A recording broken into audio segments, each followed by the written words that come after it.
Four friends, full of laughter, ready for adventure, the city called to them. A place of wonder, a place of excitement. Mark, the leader, always bold. Jenna, the planner, cautious yet eager. David, the jokester, hiding his worries. And Sarah, the quiet one, observant and strong. They came for a concert, a celebration of friendship. The city, a maze of lights and shadows. They plunged into the heart of it, lost in the music, lost in the moment. The night was young, the city alive. They felt invincible, a part of the energy, but the city held secrets. Dark alleys whispered, shadows danced. The concert ended, the crowd dispersed, the friends disoriented, the city streets unfamiliar. They walked for what felt like hours, no sense of direction. Jenna checked her phone, dead battery. Panic started to rise. Mark trying to stay calm. David cracking jokes that fell flat. Sarah scanning their surroundings. Buildings towered above them, impersonal and cold.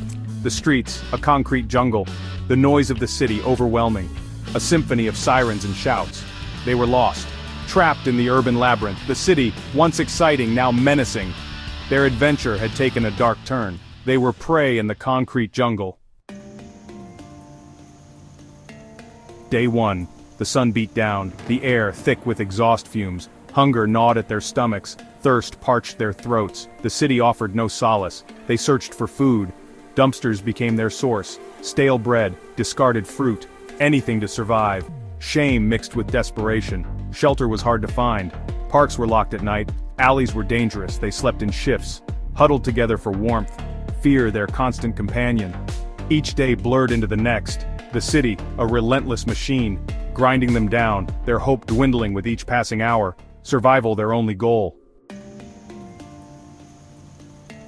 The pressure mounted, tensions flared, Mark's leadership faltered. Jenna's anxiety peaked, David's humor turned bitter. Sarah retreated further into herself. They argued about directions, about food, about their predicament. The city was stripping away their civility, exposing their raw emotions, fear and despair. They had become different people, hardened by the experience, suspicious of strangers, wary of every shadow. The city was changing them, breaking them. Their friendship, once a source of strength, now strained. The city was tearing them apart, one by one, until only the strong would remain. The storm hit on the third night, a raging torrent of wind and rain. The city lights flickered and died, plunging them into darkness. Their haven, a flimsy awning. Lightning flashed, illuminating the terror in their eyes. Thunder roared, drowning out their cries. The city was a monster, unleashing its fury upon them. Then, the worst happened. David, seeking shelter, ran into the storm. A scream lost in the wind, then silence. The friends huddled together, numb with fear. Morning came, the storm subsided, but David was gone. Taken by the city. The friends were devastated, their bond broken, their hope shattered. The city had claimed its first victim. Section 6, a glimmer in the concrete wasteland. 3 remained, haunted by David's loss, their spirits crushed. But they had to survive. For David, for themselves. They clung to each other, a lifeline in the storm. Jenna, her anxiety replaced with a steely resolve. Mark, his leadership renewed by grief. Sarah, her quiet strength a beacon in the darkness. They were changed, forever marked by the city. One day a glimmer of hope. A faded tourist map, discarded in a trash can. Jenna recognized a landmark, a flicker of recognition. A way out of the labyrinth. They had a chance, slim, but it was enough. The city had tested them, broken them, but it had also forged a new strength, a will to survive. Section 7, escape from the urban jaws. They followed the map, through back alleys and side streets, avoiding the main thoroughfares. The city watched them, waiting to reclaim them. But they were determined. Hunger and exhaustion gnawed at them. But they pushed on, driven by the memory of David, and the hope of escape. The city could not hold them forever. Finally they emerged from a side street. A familiar sight, the bus station. Their way out, they had escaped the urban jaws. Battered, bruised, but alive, they boarded the first bus out of the city, leaving behind the concrete jungle, carrying the scars of their ordeal and the memory of their lost friend. Section 8. Scars on the soul. They returned home, changed. The city had left its mark. On their bodies, on their minds, on their souls.